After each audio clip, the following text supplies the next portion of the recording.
Hey there, I'm Hey there, I'm TL Painter, and I just swallowed my gum. Today I'm going to be talking about the books that I read over the winter. I didn't actually read quite as much as I wanted to in terms of the quantity of books, but in terms of overall word count, I read a lot more than I have in a long time. I think over the course of about probably November through March, I read more words than I did over the last probably 2 years or so. It was a lot of reading, and I'm pretty proud of my accomplishments there. So I'm going to be talking about what I read and just kind of reflecting on some of these books. So let's go in chronological order. The first thing that I did over the winter was finish the Red Rising series. Well, finish as much as I can. There's still one last book that we're waiting on to be released whenever that happens to be. But I did read Iron Gold and Dark Age over the winter, and I especially enjoyed Dark Age. Dark Age was a lot of fun, really intense, definitely got me to feel some things, and it is the only Pierce Brown book that I have rated 5 stars, which is pretty impressive. I'm really stingy with my 5 stars, if you didn't know that about me, so to give this one 5 stars is honestly quite a feat. Dark Age was an epic book. I loved it, and I am so excited for the 6th book in this series. Now, this is what I ended 2021 with. This was the last book that I read in 2021, and as soon as I was finished with it, I went ahead and dove into the Green Bone Saga.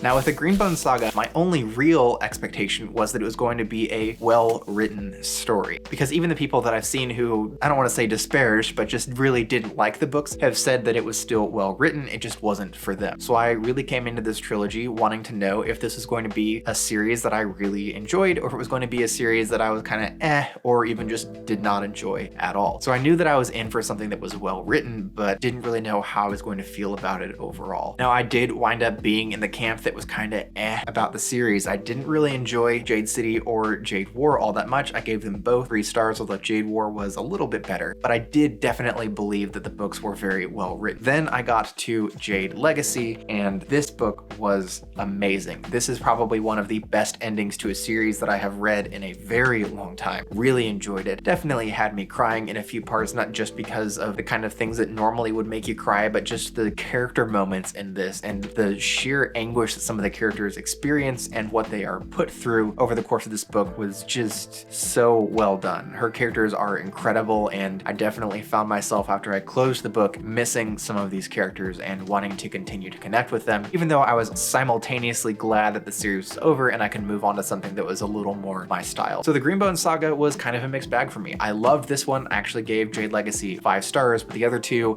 really didn't like all that much. It was okay, and I think that I'm really selective on who I recommend these books to, because if you're not somebody who likes a slow burn political urban fantasy, that is really exactly what this is. There's not a lot of action taking place. It is almost all political, and while there are some great characters that I loved and there's some really solid writing in these books, for me that didn't really make up for the slow pacing of the first 2 books. The pacing is great in book 3, so if you have a lot of time on your hands, I think that even if slow pacing doesn't really your thing, but you still want to read these, you will probably really enjoy Jade Legacy, but the first 2 just didn't really hit it for me. Very well written. Lots of respect for Fonda Lee and just her accomplishments, and I definitely think the world that she has built here is incredible, but the first 2 books just weren't really my cup of tea. Third one, really awesome. Really glad that I stuck through the series so I could get to Jade Legacy, because it made those first 2 books worth it for me. And then there is one other series that I have been reading over the course of the winter and that I'm still in the middle of, but before I start talking about that, I just wanted to remind you that you can like, comment, and subscribe,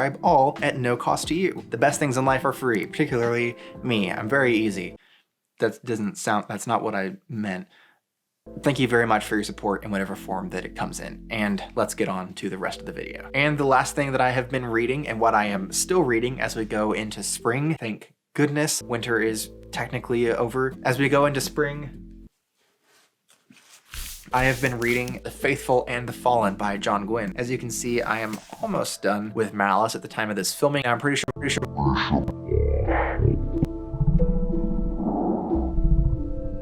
Malice review is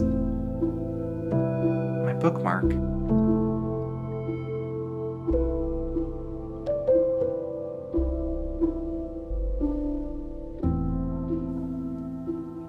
Oh, that's a pain.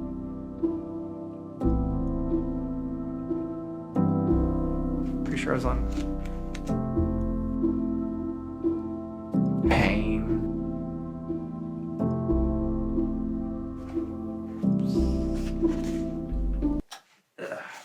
I'm pretty sure my Malice review is going to be out before this video comes out, but I'm not totally certain on that one. I have my whole schedule worked out and I'm filming this well in advance. But this series so far, just talking about the first book and how I'm feeling about it overall, I think I'm just going to have to kind of trudge through it so that I can get to Shadow and Hunger of the Gods. There are a lot of reviewers that I trust and who I generally align with who didn't particularly enjoy this series, but who loved Shadow. So I'm just trying to power through The Faithful and The Fallen. And I can kind of see why some people didn't really enjoy this. It feels a little bit tropey and a little bit like a bunch of other fantasy stories that I've read. And while I did kind of have a hunger for some high fantasy, this just feels so predictable. And the first book especially, I doubt this is going to be the case for the other three, but the first one in particular, until about the point where I'm at now, like probably the last fifth or so of the book, is the only part that I feel was all that great. The rest of it was a little mediocre and almost felt like I was reading the prologue to a better story, which I know some people are going to say that's what you expect in the first book in a series, but it's not what I expect from the first book in a series. I expect the first book to be a solid, almost standalone book in order for it to be kind of a 5-star read for me. This was, I mean, a huge chunk of this book just kind of felt like wasted pages. Best way that I can think to put it is I feel like the book should have started from roughly this point or so and just cut all of this out, and then I could read the entire series from there. And then if I wanted to go back and get a prologue, if I really enjoy the rest of the series, I could have gone back and got this other massive chunk of the book. So it just kind of feels like I have been slogging through a prologue to a better story. And I'm looking forward to the better story, and I'm interested in seeing if this manages to subvert some of the tropes that it has already laid out, although my hope for that is kind of dwindling at this stage in my reading journey for this. But I will be finishing the series as my current plan because it is solid writing, even if I'm not a huge fan of the story itself so far.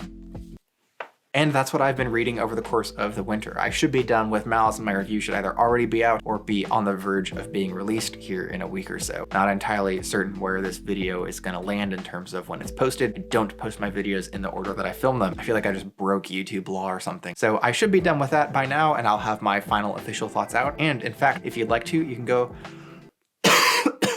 and if you'd like, you can see my spoiler-free review of Malice by clicking up here, probably. If I haven't released it yet, then that'll be a different video. All right, until next time, bye.